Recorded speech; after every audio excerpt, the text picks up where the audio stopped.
Okay, cool. Bring it in so I don't have to yell too. We'll sit down too because it's just easier. Nice classroom session. Please bring it in so we don't have to yell. Please come closer. I don't fight, I swear. I'll keep this to maybe 5-10 minutes. The first thing in my mind or question is we're talking about hucks. So what do you guys or girls or ladies, women, females, and males, folks? Yeah, what do you folks think about what is important for a huck? Like, what are the most important things? If I'm thinking about the qualities that make a good huck, predictable, yeah. Accuracy, yeah. I think those are very accurate. And now I'm thinking about what are those things that make a throw predictable and accurate. For me, those two things, when I was trying to boil it down, it comes to two items. So if you're trying to think about it from like a logical perspective, stability of the disc comes from how quickly you can rotate the disc. It's just rotations per minute. If you have the science background, it's angular momentum. So the faster you can spin the disc, the more stable it is. So if it's windy, if it's whatever, the farther you're trying to throw it, if you can spin it with more rotations per second or rotations per minute, that is a more stable disc. So stability is RPMs. Second thing is if you want it to be accurate. So what does accurate mean? It's going to the space that I want it to go in. And what influences that is the angle and the edge that you put on the disc. So does anyone have one? Can you just toss me one of the frisbees? Oh, cool. Thanks. Got it. So what I mean by angle and edge is if I'm throwing this way, angle means this, I guess, axis. It's like the upward angle or downward angle of the disc, and edge means left or right. So if you've heard people talk about inside out or outside in edge, this is what they're talking about. So for me, what makes a good huck is for it to be stable, you need to make sure it spins very quickly. And if you want it to be accurate, you need to have very good control of your angle and edge. And again, if I'm trying to throw it to a specific space, based on wind, based on angle, based on my condition, based on distance, based on my receivers, that will make up what a good throw is in that instance. And that will be dictated with what angle and edge am I trying to put on it. And your ability to do that consistently is what basically means if you can huck it consistently well. So those are the two like understanding things. And I think a very natural next question is like, okay, well, like how do I control that or how do I practice that? Just a couple things before I go into that, what I want to point out is the reason why hucks are just naturally more difficult than shorter ones is as you throw further and further distances, that just means that every small inaccuracy that you have magnifies the mistake. So if I'm throwing it 10 yards, if I'm just throwing it to the blue cone, if I mess up the angle or the edge by a little bit, it doesn't really matter because I'm throwing a super short distance. But if I'm trying to throw it 60 yards, that difference makes the difference between a catch and a complete turf, right? So that's what makes throwing further naturally harder. So that means that in my mind, what makes a good huck or like how do I get better at hucking? It's actually getting better at angle and edge control, which a lot of the times comes from shorter distance throws and building up to that longer distance. So yeah, that is one caveat that I want to give. The other things that I want to mention are compounding that with the fact that when you try to throw it further, a lot of people just say, and you kind of imitate and see like, oh, I want to throw it further, so I'm gonna get up and I'm gonna try to step more. I'm gonna try to use more arm. I'm gonna like run into the catch and then try to use my momentum. Like all of those additional things just mean more room for error. So then if there's more room for error and you're not consistently doing it, then it's more likely that you're gonna screw it up. So those are the reasons in my mind for why like hucks are just generally harder than shorter throws.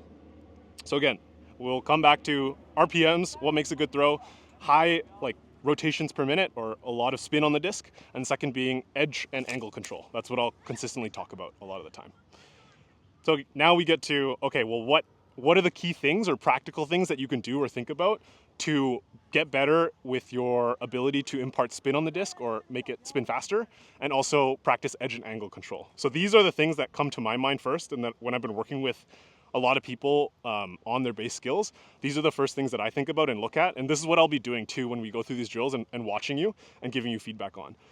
So to impart spin on the disc, you're basically trying to think about your arm as a whip. Like a lot of the times what people will do, it's if you've played racket sports, generally I see people with good fundamentals from that because it's kind of the same thing. If I'm trying to get a lot of spin on the disc, I basically want to transfer as much momentum as I can into my arm, but the most important part of that throw is the wrist snap at the end. Because you can think about whipping a towel, or like if I had a jersey, I'd do that with a demo. If you're not wrist snapping at the end, you can transfer as much momentum as you want, but that's not going to be efficient at the very last point. And that is the most important point for putting a lot of spin on the disc. So that is the first thing. It's the wrist snap is usually what I'm looking at. And the second part that is very important too is the grip. If you have a loose grip and I'm trying to rip the frisbee as fast as I can, and I have a loose grip, it's going to shift out of my grip. And if it's shifting out of my grip every single time I try to go for a huck, it's never going to be consistent because it's never going to be a consistent starting place for when I'm throwing it deep. So those are two things that I'm thinking about. It's going to be wrist snap and it's going to be grip. Next things down on the list are a lot to do with form. So I don't want to bore you too much because I've been talking for a while, but I'll be looking for those things. But in my mind, if you really want to think about getting a lot of spin on the disc, again, we want it to be stable. My first things that I go to are you snapping your wrist and do you have a tight grip? And I'll talk to you, each of you as well, hopefully during this session to be able to check in on that. Does anybody have any questions? Because I've been talking for a while. Sorry, when you say that you don't add the unnecessary steps into the throwing, like pivoting, then what are the differences? Like, how would you make it throw further if you don't add stuff like that? Oh yeah, okay, sorry. To be specific, what I mean is a lot of the times people add those extra things to get more distance, which is a good idea because like obviously when you're trying to throw far, you need to generate more momentum, which is basically through the entire step. A lot of like upper body rotation into that throw. But what I'm saying is a lot of people, if they want to improve their hucks, they'll just immediately think, oh, I need to add all of these things or optimize these things. A lot of the times what I'm thinking about is if you don't have that last wrist snap or the grip properly and you're trying to work on all the other things, that's like the wrong order. It's like if you have a shit grip and you don't have wrist snap, it doesn't matter how you step, it doesn't matter how you pivot, you're just going to have probably an inconsistent huck. So how would you say, like, how would you put the progression of like throwing further and further? Like, what should you do first? Like, do you just like how do you, like, what do you add to throw further? Yeah, Basically. I think it's like there should be a progression. And in my mind, it starts with, okay, am I able to, like we'll do this at one part during the drill too. But yeah, essentially, what I would ideally want you to be able to do is with the wrist snap and the tight grip being the basics or foundation of a throw, I would want you to be able to throw quite a far distance, or like this being the core skill or fundamental skill before working on consistently the hucks. So again, like if I'm throwing this distance, I should hopefully, or like my ideal player for a thrower should be able to throw this distance without essentially using any step, any movement, and mainly just wrist snap. Because again, it's a 175 gram disc, and I just need to make sure that I am gripping it tightly and wrist snapping it as quickly as I can so that I can get it consistently to where I want it to go. So that's angle and edge control, and stable with no wobble. So that means a lot of rotation. So one of the drills that we'll be working on is essentially this. Like I just want you to be able to stand relatively still. Like you can add a little bit of movement, but get it stable on target as much as you can and work on this part first. Like if you have the tight wrist and then good wrist snap, so it's consistently going to the same spot, then when you add in, okay, now that I have that consistently, I'm gonna add in the step. I'm gonna add in like edge and angle, like for different types of throws. I'm gonna add in throwing and wind. You have a stable foundation, so it's like now I can accurately determine, oh, okay, that throw wasn't where I wanted because of my step. I'm gonna play around with this, as opposed to like, this is just off. So when I'm trying to play around with some other thing, this could be the thing that's messing me up. Yeah, does that make sense?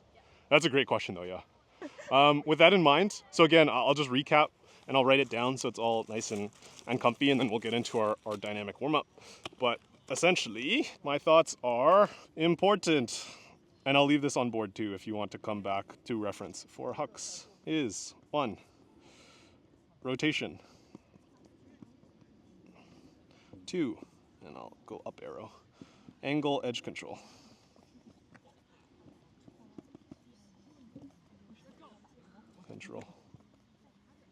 Does that make sense? These are like the top 2 things in my mind that make up solid foundation for throws, but also specifically hucks.